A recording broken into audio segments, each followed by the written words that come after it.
The supply depot smelled like oil, gunmetal, and dust, the scent of 100 rifles cleaned and stacked like soldiers at attention. It was early morning, and the Colorado sun was just beginning to cut through the mist rolling off the mountains. Inside, soldiers lined up for gear assignments, their voices echoing across the steel walls. Then she stepped forward. Sergeant Lavra Keene, quiet, expressionless, her uniform neat to the point of obsession. She held her papers firmly, her boots polished so sharply they reflected the fluorescent lights overhead. Most of the soldiers didn't even notice her at first. She wasn't the kind of person who drew attention. Not until she opened her mouth. "I'd like to requisition the Mk-12 SPR rifle," she said evenly. For a moment, silence. Then came the laughter. The quartermaster, an older corporal with a beer belly and a permanent smirk, raised an eyebrow. "You sure about that, sweetheart? That's not for desk jobs."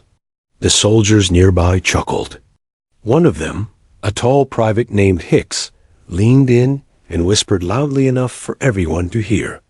"Maybe she's planning to hang it on the wall. You know, for decoration." The laughter grew. Laura didn't respond. Her face remained unreadable. No anger, no embarrassment. Just patience. That silence unsettled some of them.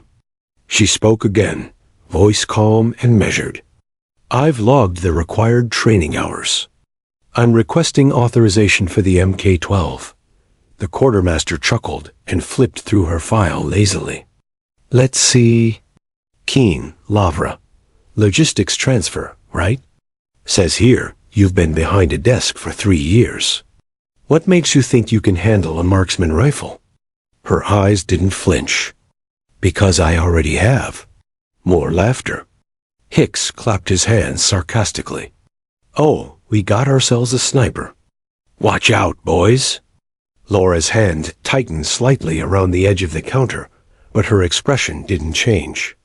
"Look," the quartermaster said finally, softening his tone only a little. "Orders are orders.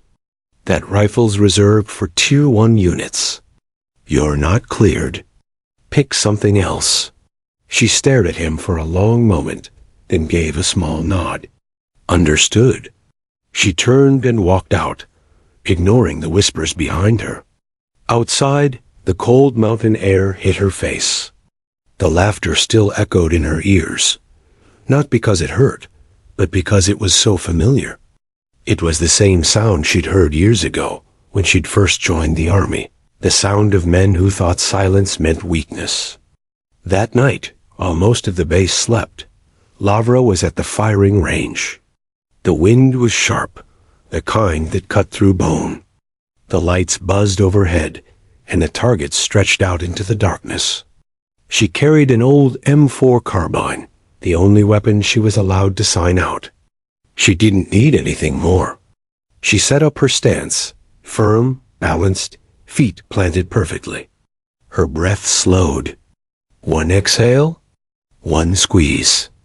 The rifle cracked, echoing through the still night. The first shot landed dead center, then another, and another. When the magazine emptied, she reloaded in less than 2 seconds and fired again, a rhythm of precision and calm, like a heartbeat made of thunder. At the end of the night, when the sergeant on duty came to close the range, he stopped behind her. The target's downrange looked shredded, a perfect cluster of holes no wider than a coin. "Damn," he muttered. "You training for something?" Laura didn't look up. Always. The next morning, whispers followed her. Hicks had seen her at the range. He'd told the others. "She's crazy," one said.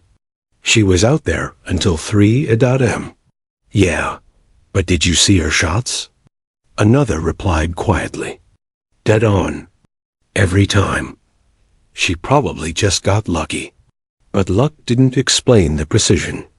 Luck didn't explain why she moved like someone who'd done this 1,000 times before.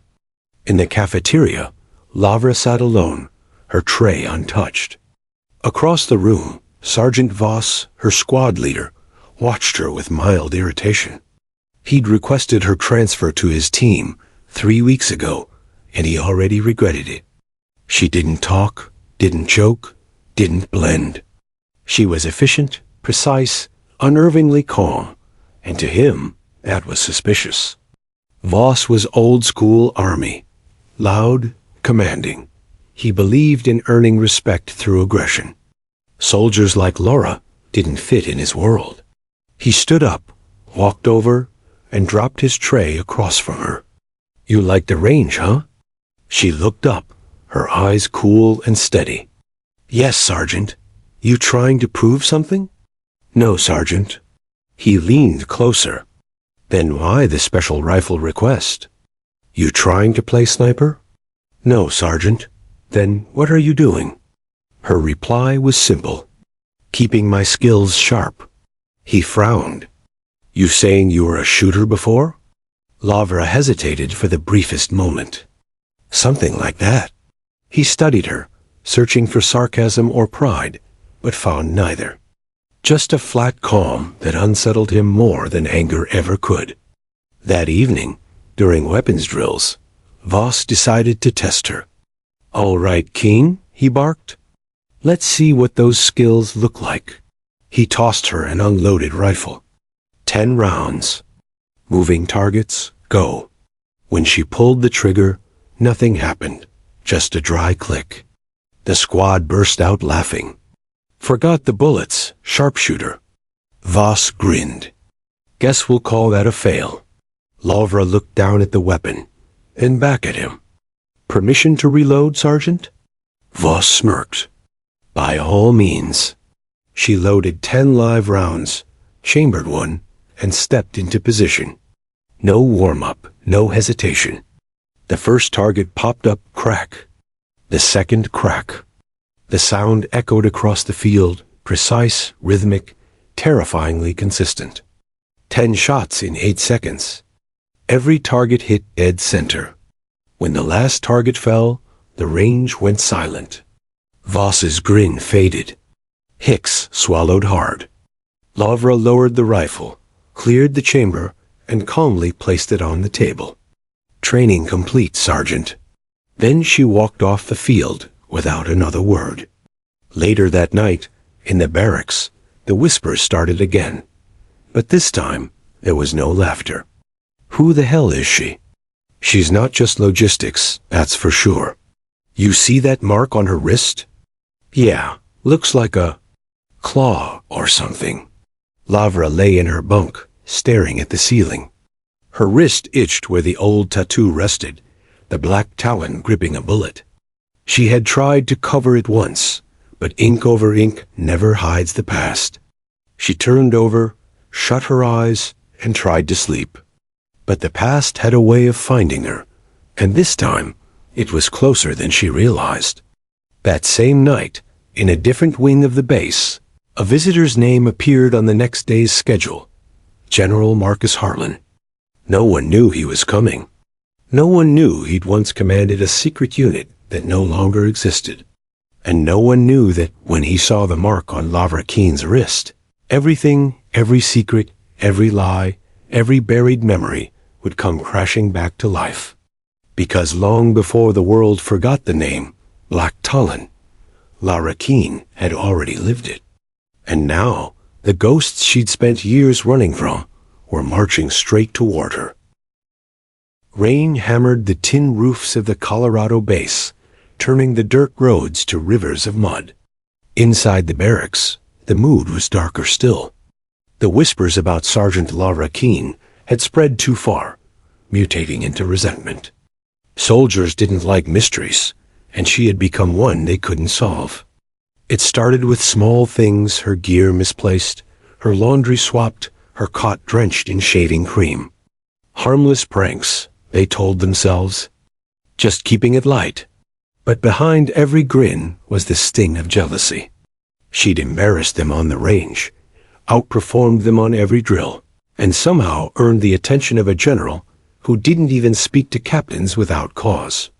Sergeant Voss pretended not to notice. Deep down, he fueled it. In his eyes, discipline came from breaking a soldier down. Keen's calm unnerved him. He wanted to see her flinch. That morning, during combat simulation, Voss decided to push harder. "All right, hotshot," he barked. "You think you're the best? Show us." The squad was running a live fire exercise obstacle course, moving targets, team coordination. Mud everywhere. Visibility near zero. Lavra adjusted her helmet and checked her weapon. The others smirked. "Hope she doesn't trip," Hicks muttered. "Wouldn't want to mess up her perfect score." Voss blew the whistle. "Go!" They sprinted into the rain. Bullets cracked against metal targets, echoing like thunder. Laura's boots slammed into the mud as she vaulted a barricade, rolled, and fired. 3 hits, 3 dead centers. She moved with a predator's grace, conserving energy, weeding the rhythm of every reload. Behind her, Hicks and the others struggled to keep up. When they reached the final stretch, a low trench filled with freezing water, Voss shouted, "Keen, cover the flank." She dropped to one knee, rifle steady, scanning the ridge. Then she heard an empty click. Her magazine was gone. Not empty gone. Someone had switched it. Her breath hitched once, but her expression stayed calm. She reached for her backup, slid it in, and fired smooth, controlled, perfect. The targets fell one by one, even as laughter erupted behind her. When the exercise ended, Voss called them in. "Good hustle, everyone. Except for our sharpshooter here."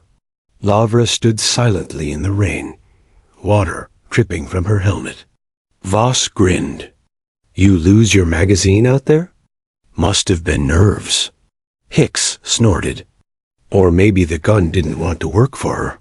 A few others laughed, but uneasily.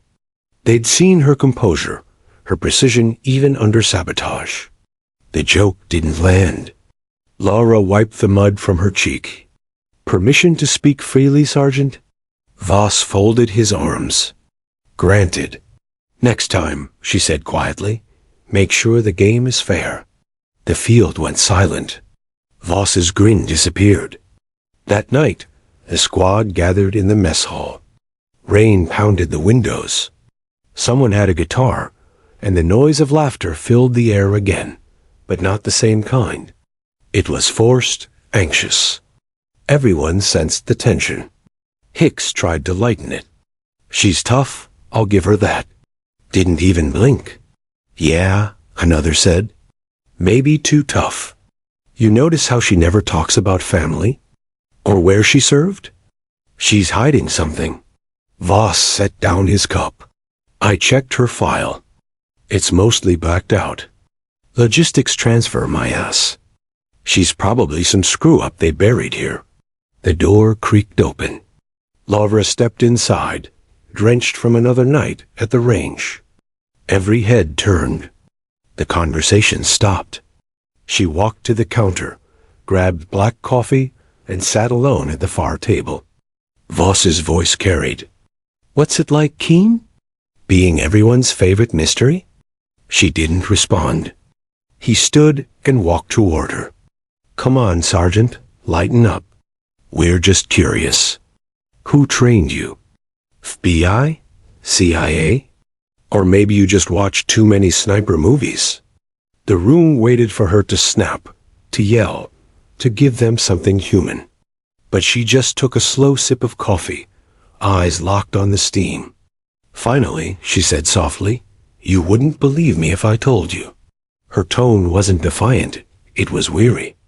Like someone tired of outrunning their own shadow. Voss smirked, embarrassed by her calm. "Sure, whatever you say, Black Ops Barbie." The insult hung in the air. Then the door opened again. Lieutenant Miller, the range officer, strode in. "General Harlan wants a weapons review at 0700. Everyone's scores go on display. Get your numbers up or pack your bags." Voss stiffened. The timing couldn't have been worse. Lavra looked up. "Range review?" "That's right. Miller said. "He'll be watching every shooter personally." Voss glanced at her. "Then let's see how good you really are." By dawn, the fog had rolled in heavy. The range looked like a battlefield swallowed by clouds. Soldiers lined up at the firing lanes, nerves taut. Harlan arrived quietly, hands clasped behind his back, expression unreadable. Voss stepped forward first. His shots were solid tight grouping, good control. The general gave a curt nod. Then came Hicks, then the others. Average, acceptable, nothing special. Finally, it was Laura's turn. She stepped into position, her uniform still damp from the mist. Without a word, she adjusted the scope, exhaled, and fired. One shot. The bullet ripped through the fog and punched the target's center. Another, and another, each one landing within a coin's width of the last. The rhythm was hypnotic. The recoil barely moved her shoulder. By the 10th shot, even the wind seemed to hold its breath. When she finished, the range officer checked the target and froze. 10 rounds, 0 deviation. Harlan's lips twitched the faintest ghost of a smile. "Textbook black talon," he murmured. Voss's head snapped toward him. "Sir?" "Nothing," the general said quickly. "Carry on." But Laura heard it. The words hit like a bullet to the chest. She hadn't heard that name in years. She thought it was gone, buried with the others. Her pulse quickened. She lowered the rifle slowly, fighting the memories clawing their way back, screams in the headset, sand in her mouth, the order to hold her position when everyone else was dying. The fog thickened. For a second, she was back there. "Sergeant Keene?" Voss's voice cut through. "You good?" She blinked. The world snapped into focus. "Yes, Sergeant." But the general's stare lingered, heavy with recognition. That evening, the base buzzed with rumors. "Did you hear what the general said?" "Black something." "Black what?" "Talon," someone whispered. "Black Talon." The word spread like wildfire. To most, it meant nothing. But to a few veterans who'd been around long enough, it was a ghost story. A unit that supposedly never existed, a team of elite marksmen pulled from different branches, trained for one-shot missions, so classified their names were erased afterward. By midnight, even Voss looked uneasy. If that rumor was true, then the woman he'd been mocking might not just be another soldier. He found her in the armory, disassembling her rifle in silence. "Your ex-Black Talon," he said quietly. She didn't look up. "You shouldn't say that name." "Why? What are they going to do, erase me too?" He laughed nervously. "Is it true? You one of them?" Laura's hands paused on the bolt carrier. For a long moment, she said nothing. Then she whispered, "We don't exist." Voss felt a chill crawl up his spine. Outside, the storm broke again, lightning flashing over the mountains, thunder shaking the earth. Harlan stood by his window in the command building, watching the rain streak the glass. He hadn't meant to say it aloud on the range. The name had slipped out like an old wound reopening. But now, seeing her again, he understood something he hadn't before. The Black Talon program might have been erased from the files, but it hadn't died. It was standing alive in his base-haunted, silent, dangerous. And whatever had driven Lara Keene to hide her past was still out there, waiting. He turned from the window, his reflection ghosting in the dark glass. "God help whoever wakes the rest of them," he muttered. The morning after her display on the range, the base felt different. Conversations hushed when Lara Keene walked past. Soldiers who'd once laughed now studied her like a puzzle they didn't know how to solve. She still kept to herself, quiet, precise, detached, but her silence no longer looked like weakness. It looked like control. At breakfast, the same men who'd mocked her barely met her eyes. Hicks nudged another private. She didn't miss a single one, man. You saw it. Yeah, but who the hell shoots like that? Nobody from logistics. Lavra ate without lifting her head, listening to every word but answering none. After chow, she went straight to the training field. The air was crisp, the smell of gun oil sharp in her nose. She dismantled and cleaned her rifle faster than anyone else in her squad. Every movement was deliberate, as if she were following an invisible ritual. Sergeant Voss watched her from the shade of a Humvee. His pride stung more than he admitted. He'd built his authority on being the best shot in the unit, and a newcomer had humiliated him in front of everyone. He wasn't going to let it go. At noon, he called a surprise drill. We're running endurance combat sims. Keen, your point. She didn't question the order.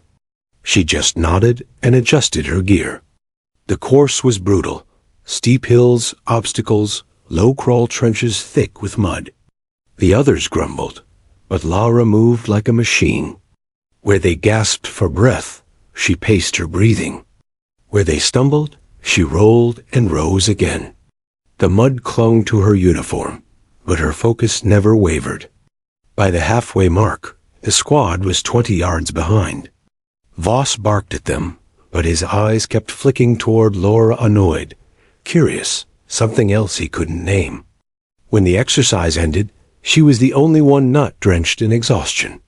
She stood quietly while Voss marked scores on his clipboard. Impressive, Sergeant Keen, he said with forced casualness. Tell me, where'd you learn to move like that? Training, she replied. Yeah? Which kind? Classified. The words hit harder than she intended. A couple of soldiers snickered, thinking she was joking, but Voss noticed her tone. There was no humor in it, only truth that didn't want to be spoken. That night, rain pounded the barracks roof. Most of the base was asleep, but Lavra sat on her bunk, staring at a small, creased photo in her hand. 5 faces smiled back, men and women in desert fatigues, sand in their hair, dust on their boots. At the bottom, a handwritten scrawl read Black Talon Team 7. Her fingers brushed the corner of the picture where one of the faces, her closest friend, was circled in red ink. The memory flashed. A mountainside in Afghanistan. The echo of gunfire, radio silence, the explosion that ended everything. She closed her eyes and forced the images away.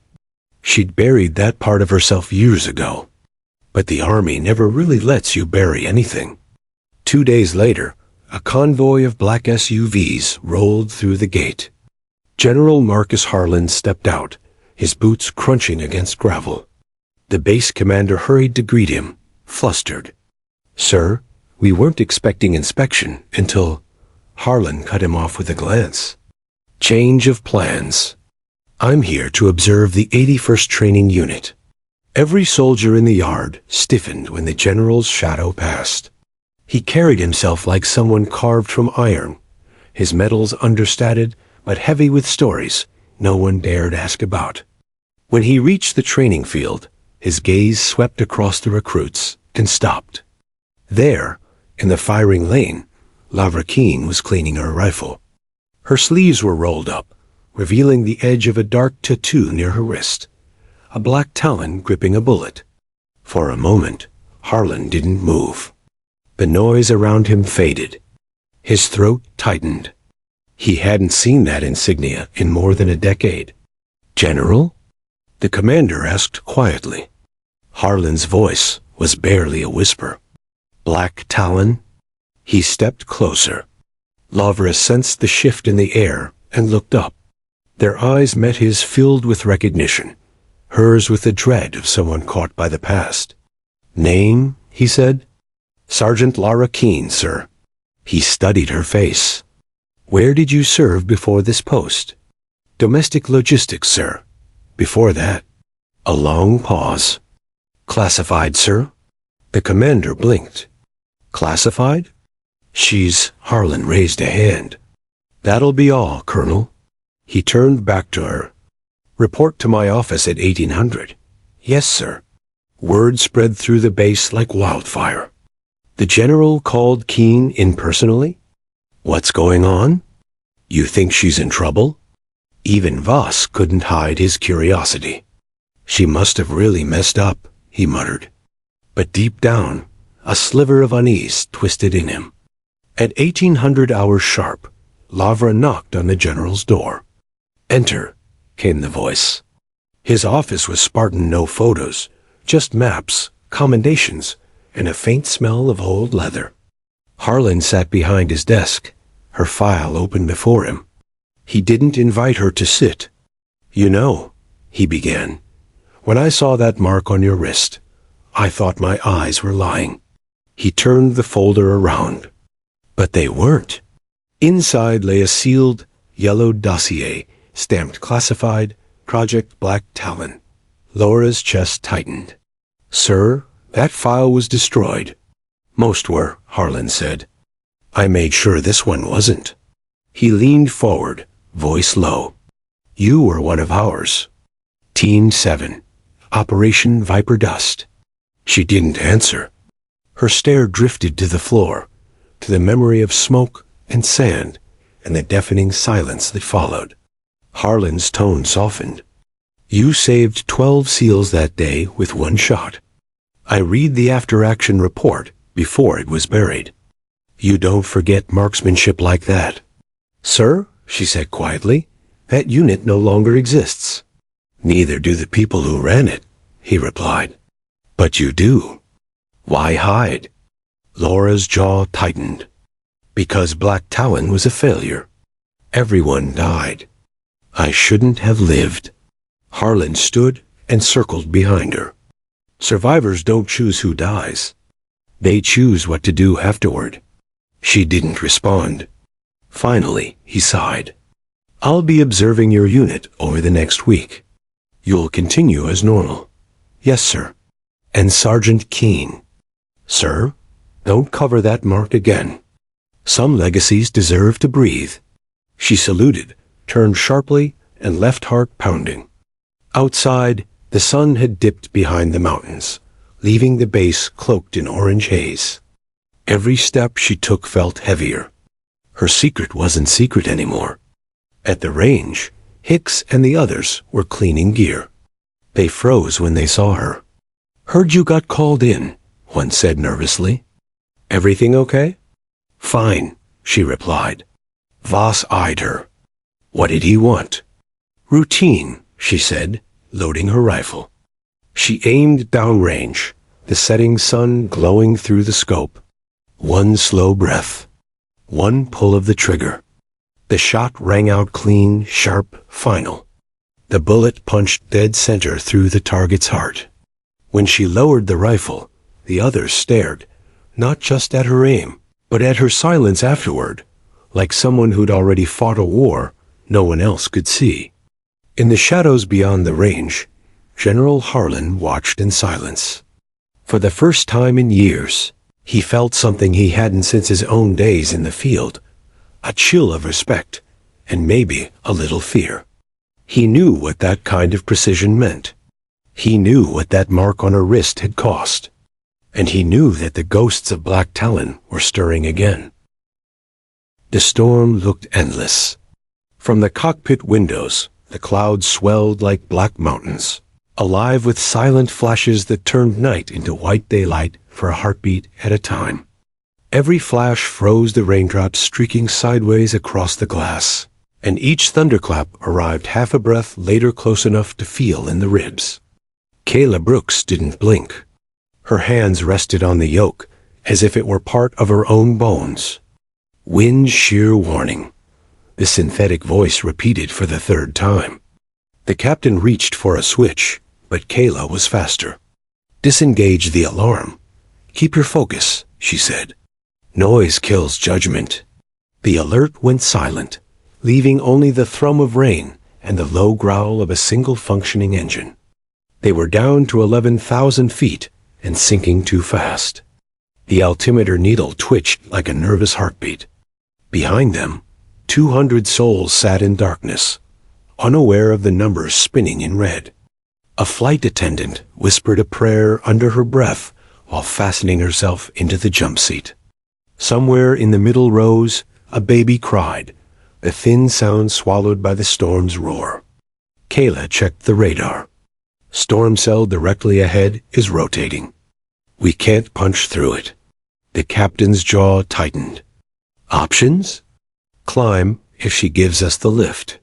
He shook his head. We're too heavy. She stalled before 15. Kyla's mind ran calculations faster than the onboard computer could refresh. Then we go under. It's rougher air, but the lightning concentration is lower. Set pitch down 2 degrees slow, gentle. Let's ride the descent until we find stable layer. The nose dipped. The turbulence hit immediately violent, unpredictable, tossing the jet like a toy. Overhead bins rattled, and the fuselage groaned under stress. Kayla gritted her teeth, fighting the instinct to overcorrect. Small moves, she muttered, half to herself. You muscle her, she bites. The captain followed her lead, eyes flicking between the artificial horizon and the rain-smeared windshield. He had logged thousands of commercial hours, but nothing compared to this. Kyla's presence was the difference between terror and purpose. She didn't look scared.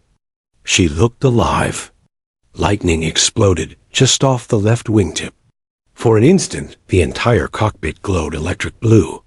The shockwave cracked across the sky, and every instrument flickered. The panel lights blinked out, then back again. The captain swore softly. We took a near hit. Kayla's voice stayed even. Systems held. Reset inertial nav, she recalibrate. Her fingers moved across switches with surgical precision. The lights steadied, the engine maintained thrust, and the aircraft leveled. See? She wants to live. He laughed, a breathless sound somewhere between disbelief and relief. You talk to planes? Always have? They listen better than people. Down on the ground, the emergency frequency carried their position across multiple control centers. At the FAA coordination hub, a cluster of technicians crowded around a glowing radar map. The blip labeled Flight 237 danced on the edge of the storm like a candle in wind. Still airborne, a controller murmured. Altitude 11,000. Heading east by south. Another operator turned from her console. Fighter escort scrambled from Shepard. ADA 15 minutes. A supervisor frowned. We're sending fighters to a civilian jet? Standard protocol when a distress signal overlaps military airspace. But everyone in that room already knew it wasn't standard. Word had spread. The assisting pilot was Viper Kayla Brooks. Old stories resurfaced in low voices. The one about her soloing through a sandstorm. The one where she landed with half her instruments shot out. The legends were back in the air.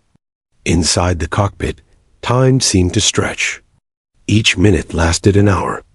The worst of the turbulence passed, replaced by heavy rain and steady vibration. They had dropped beneath the thunderheads. Lightning flashed above them now instead of around them. Kyla wiped condensation from the inside of her window with her sleeve. Level at 9.5, the captain said. We're clear of the main cell. Good, she answered. Now let's find the runway before something else fails. She tuned the radio. Amarillo approach. This is Flight 237 declaring emergency. One engine inoperative. Partial hydraulics. We're inbound from northwest. Request straight in. Static answered first, then a strained voice. Flight 237. Amarillo copies. Wind 207 at 28 gusting 35. Visibility 1 mile in heavy rain. You are cleared approach runway 22. Emergency crews standing by. Kayla glanced at the captain. 1 mile visibility. He grimaced. That's if we're lucky. She nodded. Then we fly instruments until the ground says hello. The aircraft rocked again, lighter this time. The storm was finally loosening its grip, but fatigue was beginning to settle in. Every muscle in her shoulders burned. She flexed her fingers, rolling her wrists. The adrenaline that had kept her sharp now threatened to shake. The captain noticed. "You okay?" "I'm fine," she said automatically. "Focus on descent profile. Let's keep it shallow." He nodded, but his eyes lingered a second longer. In her calm, he saw something else: exhaustion, yes, but also memory. Whatever ghosts she'd buried during retirement were awake again. In the cabin, the announcement crackled through the speakers. "Ladies and gentlemen, this is your captain. We are through the roughest weather. We will be landing shortly in Amarillo. Please remain seated." Applause rippled down the aisle, nervous, trembling applause that ended as quickly as it began. People clung to it like a lifeline. A child whispered, "The lady pilot's saving us." As they began descent, rain thickened once more. Amarillo Tower called wind shear warnings every minute. Kayla adjusted the approach angle by hand. Autopilot was still unreliable. The horizon disappeared behind a gray curtain. Outside, nothing existed but rain. "Speed 200 knots, she called. Flaps 1 set." The aircraft trembled under asymmetric drag. The captain trimmed slightly right, countering the dead engine. Kayla guided his hands with short, crisp commands. Every second was choreography. Then came a voice over the secondary radio, deep, calm, military. "Flight 237. This is Falcon 1. You've got 2 F-22s on visual escort, 12 o'clock high." The captain's eyes widened. They actually sent them. Kyla looked up through the windshield. Through the haze, she caught a glint, 2 sharp silhouettes sliding into formation, their navigation lights piercing the rain. The sight stirred something deep in her chest. Her people. Her sky. "Falcon 1, she replied, voice steady but softer now. "Good to see you again." The reply came with a smile she could hear. "Copy that, Viper? Whole base is listening. Bring them home." The captain turned to her. "They know you." "Old friends," she said simply. But her eyes betrayed emotion, a quiet ache that no turbulence could shake loose. Minutes later, the runway appeared on radar. 10 miles out. Rain intensity, heavy. Visibility, barely half a mile. Kyla's heart beat a slow, controlled rhythm. Landing checklist. The captain recited items while she monitored glide path. Gear down. The wheels unfolded with a metallic groan. Hydraulic pressure warning flickered yellow. She ignored it. "We'll have partial brakes," she warned. "Reverse thrust only on left engine. Use manual spoilers. We'll stop short, but it's going to slide." He nodded grimly. "Got it." Final approach speed 150. Rain hammered harder.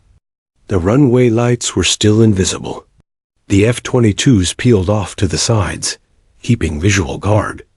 Kyla focused on the instrument's attitude, rate of descent, glide slope indicator glowing green. 300 feet, the altimeter called. Still no visual. 200. "Keep it steady," she murmured. "She'll show herself." At 100 feet, the gray veil broke. Faint rows of runway lights shimmered through rain, like ghosts surfacing from water. Kayla exhaled slowly. "There you are." The captain's hands tightened on the yoke. "You want it?" She shook her head. "She's yours. Trust her." He guided the jet down, nose aligned. Kyla called out speeds, corrections, like a heartbeat metronome. 50, 40, 30, flare.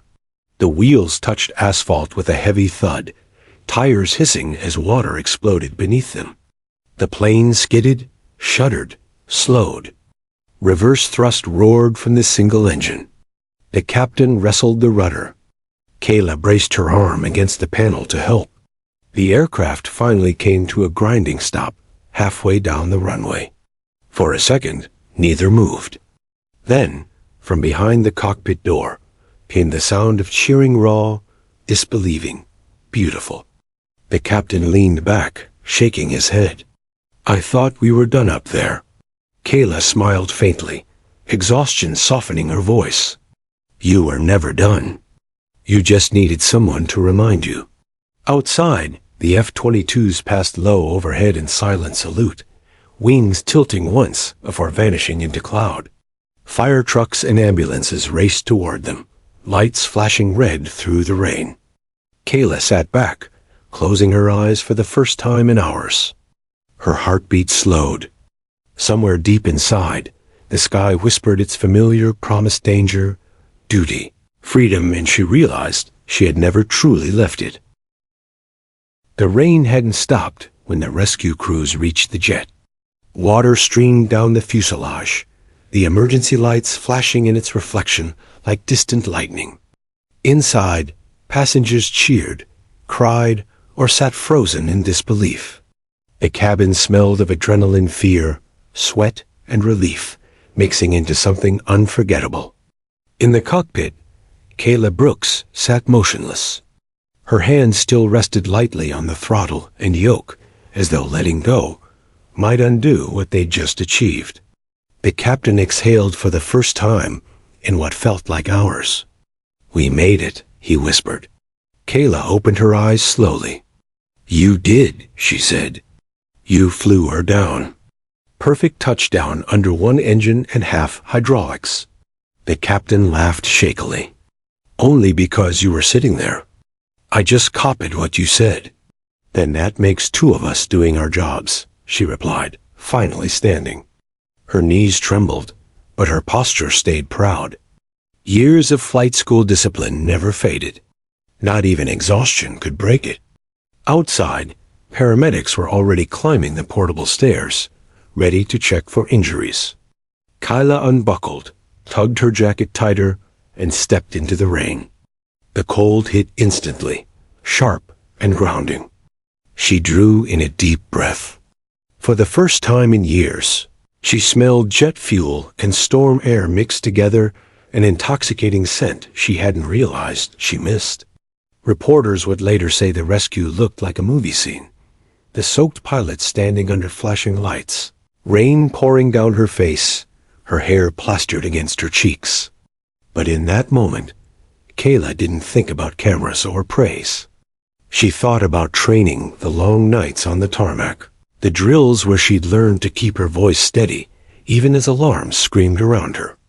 Hours later, in a quiet corner of the Amarillo terminal, Kayla sat wrapped in a blanket, sipping lukewarm coffee. The captain sat beside her, both of them too wired to rest. FIA wants statements, he said quietly.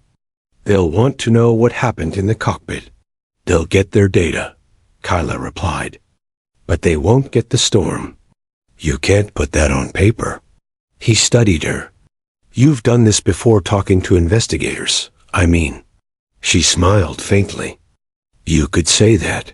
He hesitated and asked, what's your story, really? Everyone on the ground kept calling you Viper. The military escort pilot called you that too. Kayla stared into her cup for a long moment. It was my call sign. I flew F-16s for the Air Force. Combat missions overseas. Special intercept assignments. I retired 3 years ago. The captain blinked. Retired? You're what, 35? 36, she corrected. But I'd done my time. Flying fighters changes how you see life. You start measuring time in airspeed and G-force instead of birthdays. He nodded slowly, trying to imagine it, the roar of engines, the narrow line between control and chaos. And tonight, you just happened to be on my flight.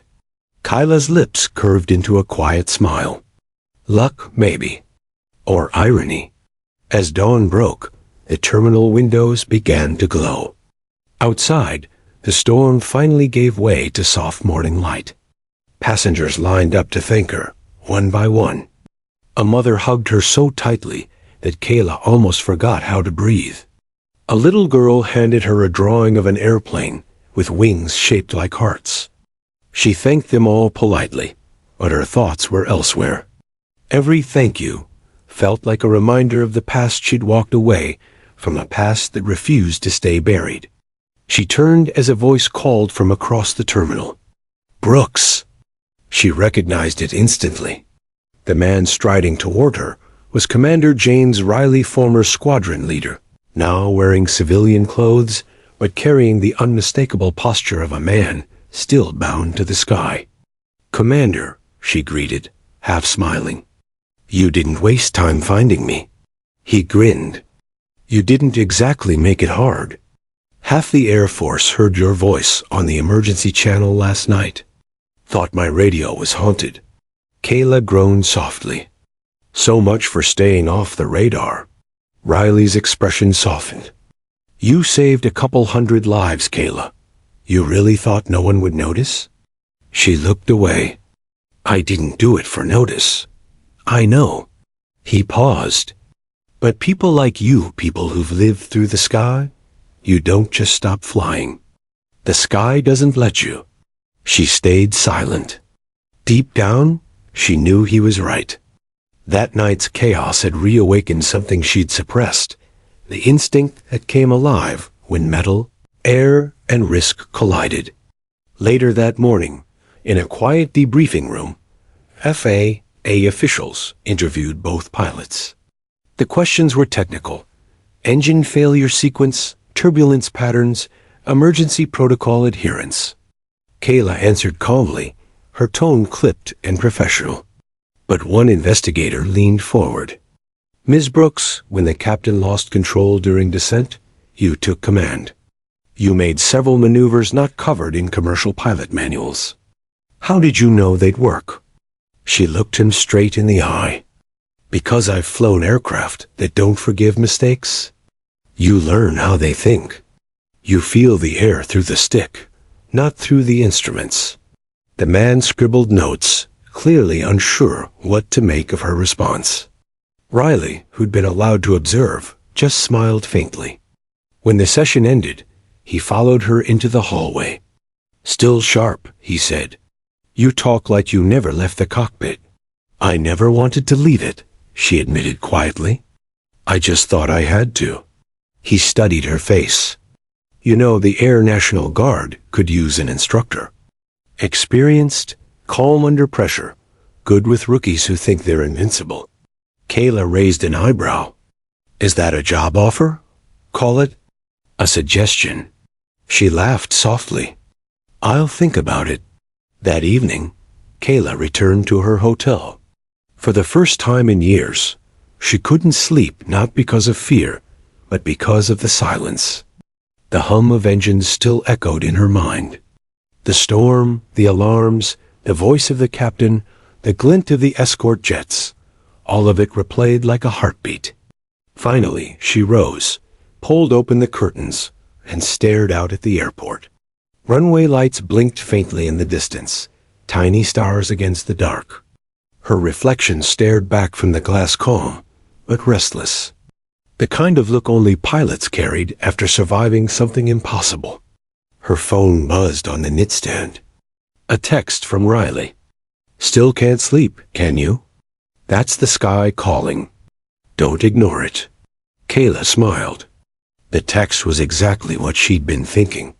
She typed back, "Maybe it is. Maybe it's time to answer." The next morning, Kyla was already at the airfield before sunrise. She wasn't flying, just standing at the fence, watching jets roar down the runway. Their engines thundered through her chest, familiar, intoxicating. She closed her eyes and whispered, "You never really let me go, did you?" The wind carried her words away, but somehow she felt like the sky answered. And for the first time since that terrifying night, Kayla Brooks smiled, not the calm, composed smile of a passenger, but the fearless grin of a fighter pilot, ready for whatever came next. For a week, Kayla Brooks tried to go back to normal life. She told herself the flight had been a one-time miracle, a strange twist of fate that dropped her back into the sky for a single night. But every time she closed her eyes, she heard the engines whine, felt the vibration of the yoke under her hands, smelled the storm in the air. Normal life felt quiet, too quiet. She lived in a modest apartment near Denver, walls lined with framed photos from her service days. There was one of her standing beside an F-16, helmet under her arm, grin sharp and confident. Another showed her squadron, 12 pilots, arms slung over shoulders, their call signs scribbled on the frame in permanent marker. Most of those signatures belonged to people she hadn't spoken to in years. Some to people who never made it home.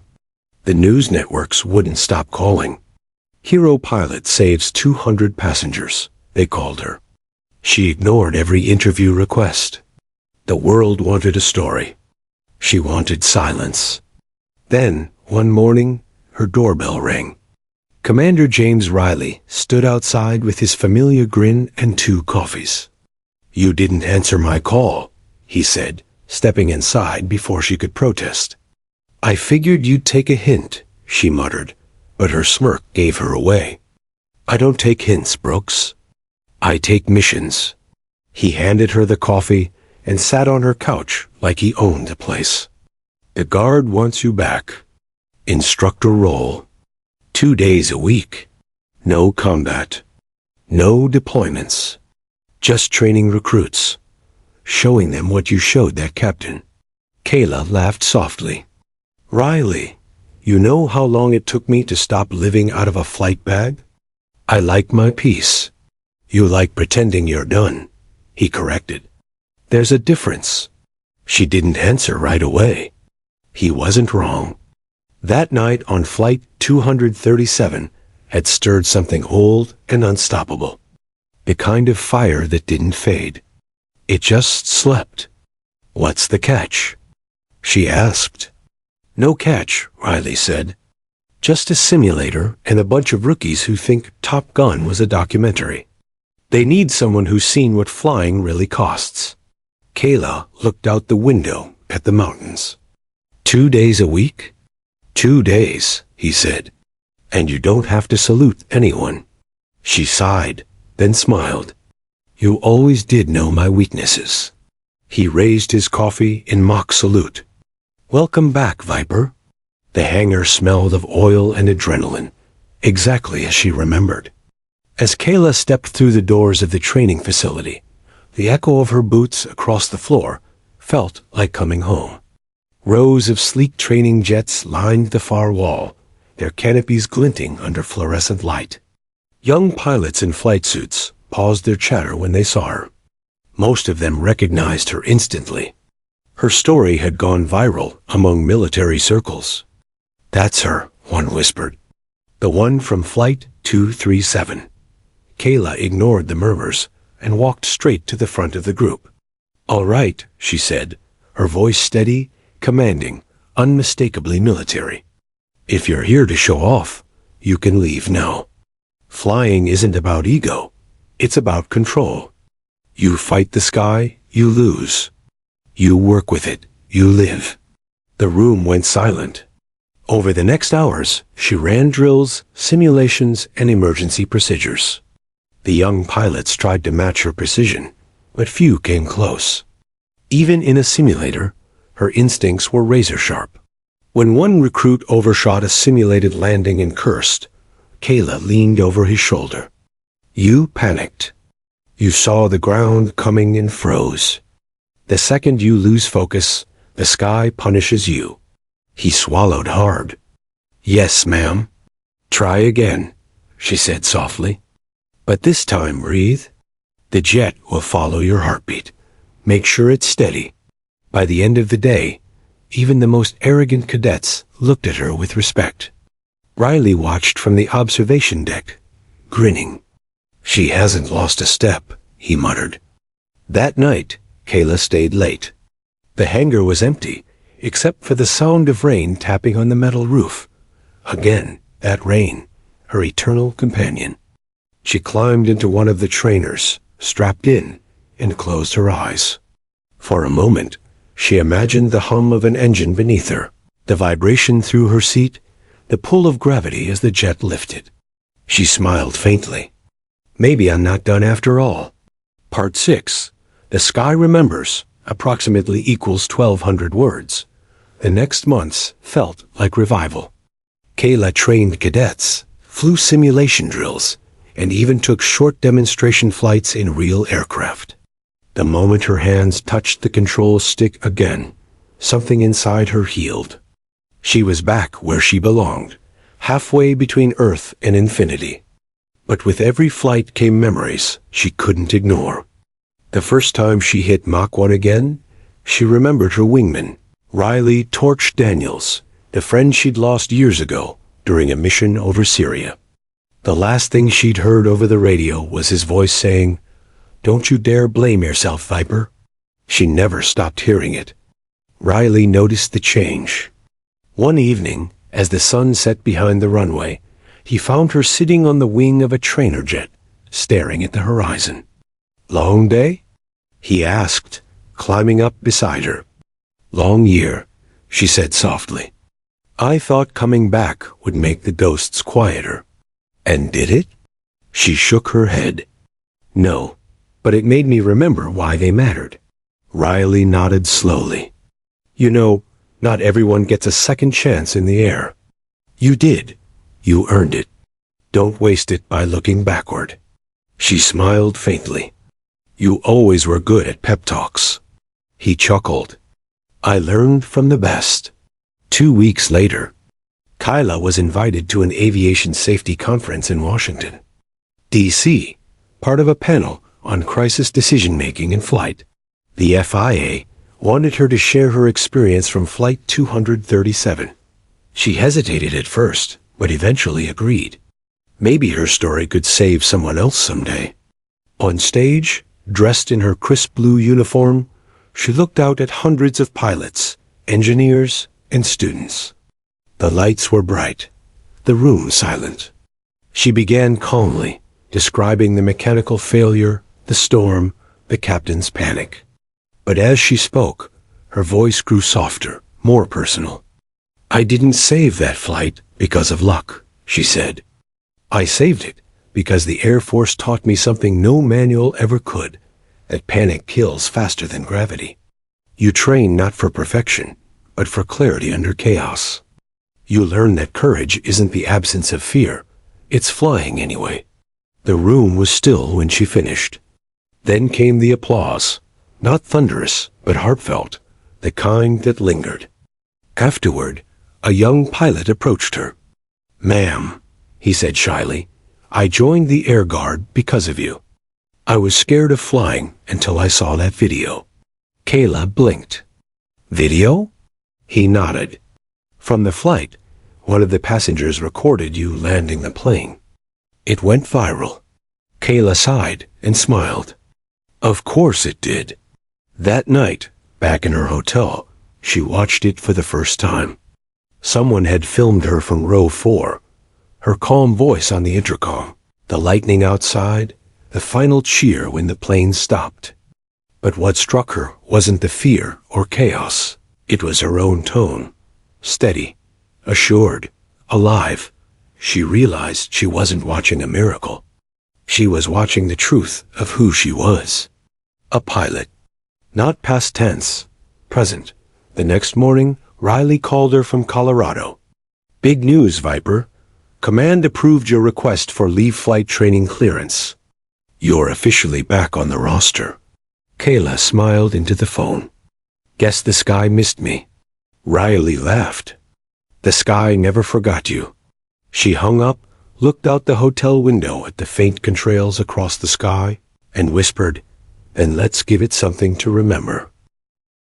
Morning light poured through the hangar windows, streaking across polished aircraft like ribbons of gold.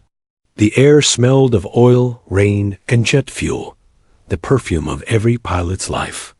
Kayla Brooks walked the line between the parked training jets, clipboard in hand, her reflection flashing briefly on every silver surface she passed. The sky above Colorado was a crisp blue, cloudless, perfect. It was the kind of day pilots called flying weather. Her students were already gathered on the tarmac, helmets tucked under their arms, grins too wide for their faces. They were young, eager, brilliant, and barely aware of how much the sky could take from them if they weren't careful. Kayla clapped her hands once. All right, listen up. Today, we're running intercept drills. You'll pair off, simulate incoming bogeys, and practice visual acquisition. Stay sharp. The sky doesn't forgive hesitation. Copy that, ma'am, they echoed. Riley, her old commander, and now the base's operations director, leaned against a jeep nearby, watching her with quiet pride. You've got them eating out of your hand, he said when she walked over. I've got them listening, Kayla replied. That's the first step to keeping them alive. He nodded. You're flying lead today? Of course. She smirked. Can't teach without reminding them what experience looks like. Riley chuckled. Careful, Viper. Show off too much, and they'll start a fan club. Already happened, she said dryly, sliding her helmet on. Now, let's fly. The engines roared to life one by one, each take off a thunderclap against the mountains. Kyla's jet lifted smoothly, sunlight glinting off its wings. As the ground fell away, she felt her pulse synchronize with the rhythm of flight, that quiet hum that existed between her heartbeat and the engine's growl. Altitude steady. Heading north-northeast. The voice in her headset was her co-lead for the day, Lieutenant Mara Jenkins, call sign Arrow, one of her brightest trainees. Formation stable, Viper. Targets at 3 o'clock, 15 miles. Copy. Arrow. Begin intercept pattern Bravo 1. Let's see if they can shake us. The simulated targets were 2 F-5 trainers painted in dull gray. The exercise was simple. Find, track, and tag them before they reached the safe zone. But Kayla treated every drill as real, because someday it could be. Visual on bogey, she said, eyes narrowing as 2 faint shapes shimmered against the horizon. They're low and fast. Going defensive. Copy, Viper, adjusting pursuit angle. She grinned. Good girl. Don't let them get altitude on you. For the next 20 minutes, the jets danced through the sky, rolling, diving, twisting like silver ribbons, caught in invisible wind. Kyla's commands were precise, clipped, calm. Even as G-forces pressed her into her seat and sweat trickled down her temple, she was utterly focused. Then, static crackled in her headset. Control, this is Eagle 2, a voice said sharply. We've got an emergency. Civilian aircraft mayday, 30 miles west, small craft with engine failure. Kayla's instincts flared. Riley's voice cut through next. Viper, you're the closest flight in range. Can you respond? She didn't hesitate. Copy. Control. Redirecting course. Arrow, you're with me. Roger that, Viper? Mara replied instantly. The exercise was over. Reality had taken its place. They spotted the aircraft within minutes, a small twin-prop plane trailing smoke, descending erratically. Its left engine was dead, right prop barely holding. The altitude was dangerously low. Control, visual on civilian distress. He's losing altitude fast. Request vector to nearest open strip, Kayla radioed. Nearest runway is Centennial Regional. 10 miles east, came the reply. Rescue services are en route. Kayla's jaw tightened. 10 miles might as well be 100 at that descent rate. Arrow, she said, I'm taking lead on approach assist. Keep comes open with control. Understood. Kayla throttled back slightly, sliding her jet alongside the failing plane. Through the cracked cockpit window, she saw a terrified young pilot gripping the controls, probably someone with a private license, way out of his depth. She switched frequencies to emergency airband. Civilian aircraft. This is military jet on your left wing. Do you copy? A shaky voice came back. Copy, oh God, I'm losing her. I can't hold altitude. You're doing fine, she said, her tone even and steady. Listen to me carefully. Reduce throttle on your right engine, just a little. You're overcompensating. Balance with rudder, gentle, not jerky.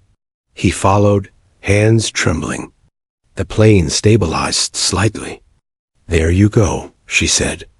Now, what's your fuel status? Almost empty. Engine one's gone. Gauges are red. All right, we'll glide her in.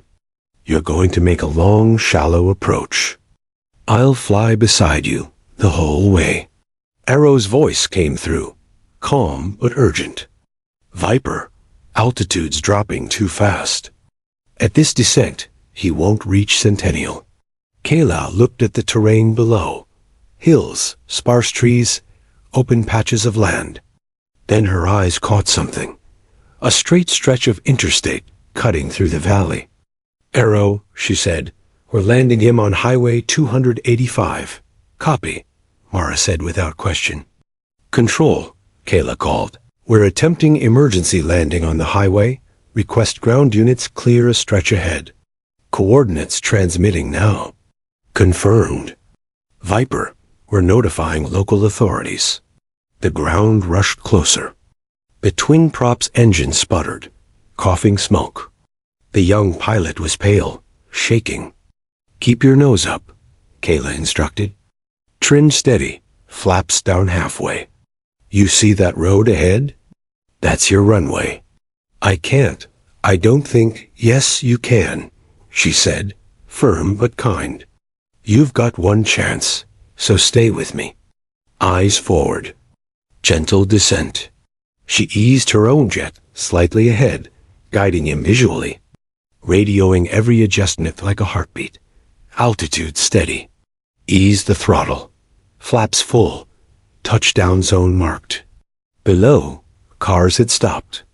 Emergency vehicles lined the sides. Red and blue lights flashed across the asphalt like runway lights. Now, Kayla said. Flare. The small aircraft touched down hard, tires screeching, bouncing once before settling. It rolled, skidded, then came to a shuddering stop. The nose dipped, smoke puffed from the wheel wells, but it was down. Silence filled the radio. Then, the trembling voice came back. I'm on the ground. I'm alive. Kyla exhaled slowly. Good job, pilot. You just made your first unplanned landing. She circled once overhead as fire crews rushed in. Arrow's voice was quiet in her ear. That was insane. That, Kyla said, her lips curving into a tired smile, was flying. Back at base, Riley was waiting for her on the tarmac. The moment she climbed down from the cockpit, he shook his head in disbelief. You just pulled off a highway rescue with a trainer jet. Kayla smirked. You always said to stay adaptable. He laughed. The FI's going to lose its mind when they hear about this. Let them, she said simply. The kid's alive. That's all that matters. Riley studied her face, the faint smile, the gleam in her eyes. You missed this, didn't you? She looked up at the sky, still painted in streaks of fading blue and gold. Every single second. That night, Kayla sat alone in the observation tower, watching the stars. The air was cool, quiet, the opposite of that chaotic night on Flight 237. But she knew something had changed forever. The emergency had proven what she'd been avoiding all along, that she wasn't meant to retire. Flying wasn't a job or a phase of life. It was the language her soul spoke best. She leaned back, eyes on the horizon. Somewhere out there, the same stretch of sky where she once fought storms and fear, now stretched endlessly before her, calm, waiting, alive. And Kyla Brooks, call sign Viper, finally understood the truth. The sky never forgets those who belong to it. It waits, patient, silent, until they remember who they are. The following months brought a quiet transformation to Kayla Brooks's life. What began as a simple return to training flights became something far greater, a renewal of purpose. Each morning, when the sun painted the runways gold, she felt that same familiar pull in her chest, the calling of the sky. Students sought her out, not just as an instructor, but as a mentor. A legend whispered about in hangars, the woman who landed a burning jet in a storm and saved an airliner full of people. It embarrassed her sometimes. She didn't see herself as a hero, just a pilot who did what needed to be done. But inside, she carried the weight of that night like a second heartbeat, pulsing beneath every quiet moment. One cold January morning, the call came that would change everything again. Riley found her in the flight ops office, hunched over charts and flight logs. "Viper," he said, holding up a piece of paper, "you might want to see this." It was a letter, official, stamped, and marked with the emblem of the U.S. Air Command. Kayla took it, brow furrowing. As her eyes skimmed the words, her heart slowed. In recognition of exemplary service, quick decision-making under duress, and acts of valor during civilian emergency operations, you are hereby invited to participate in the National Flight Safety Symposium as keynote speaker. She blinked. A keynote speaker? Riley grinned. Not just a keynote. The president's going to be there. Word is, they want to present you with a national commendation. Kayla laughed, short, stunned, and disbelieving. You're joking. Would I joke about something like that? She leaned back in her chair, exhaling. After all these years? You earned it, he said simply.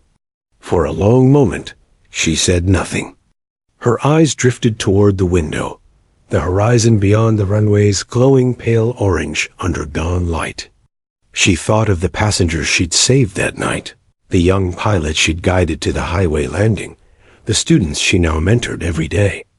Maybe, she thought, the sky had given her a second chance, not just to fly again, but to give something back. The symposium was held in Washington, D.C., under the vast glass dome of the National Air and Space Museum. Hundreds of pilots, engineers, commanders, and journalists filled the hall. On stage, models of historic aircraft hung suspended above her, silent witnesses of human daring. When Kayla stepped up to the podium, the room fell utterly still. She paused, scanning the faces, young cadets, decorated veterans, civilians, flight attendants, people whose lives were all touched by the same invisible thread that bound her own. Flight. She began softly, her voice steady but warm. 4 years ago, she said, I was sleeping peacefully on a commercial flight back to Denver when the captain's voice broke through the intercom and changed my life forever.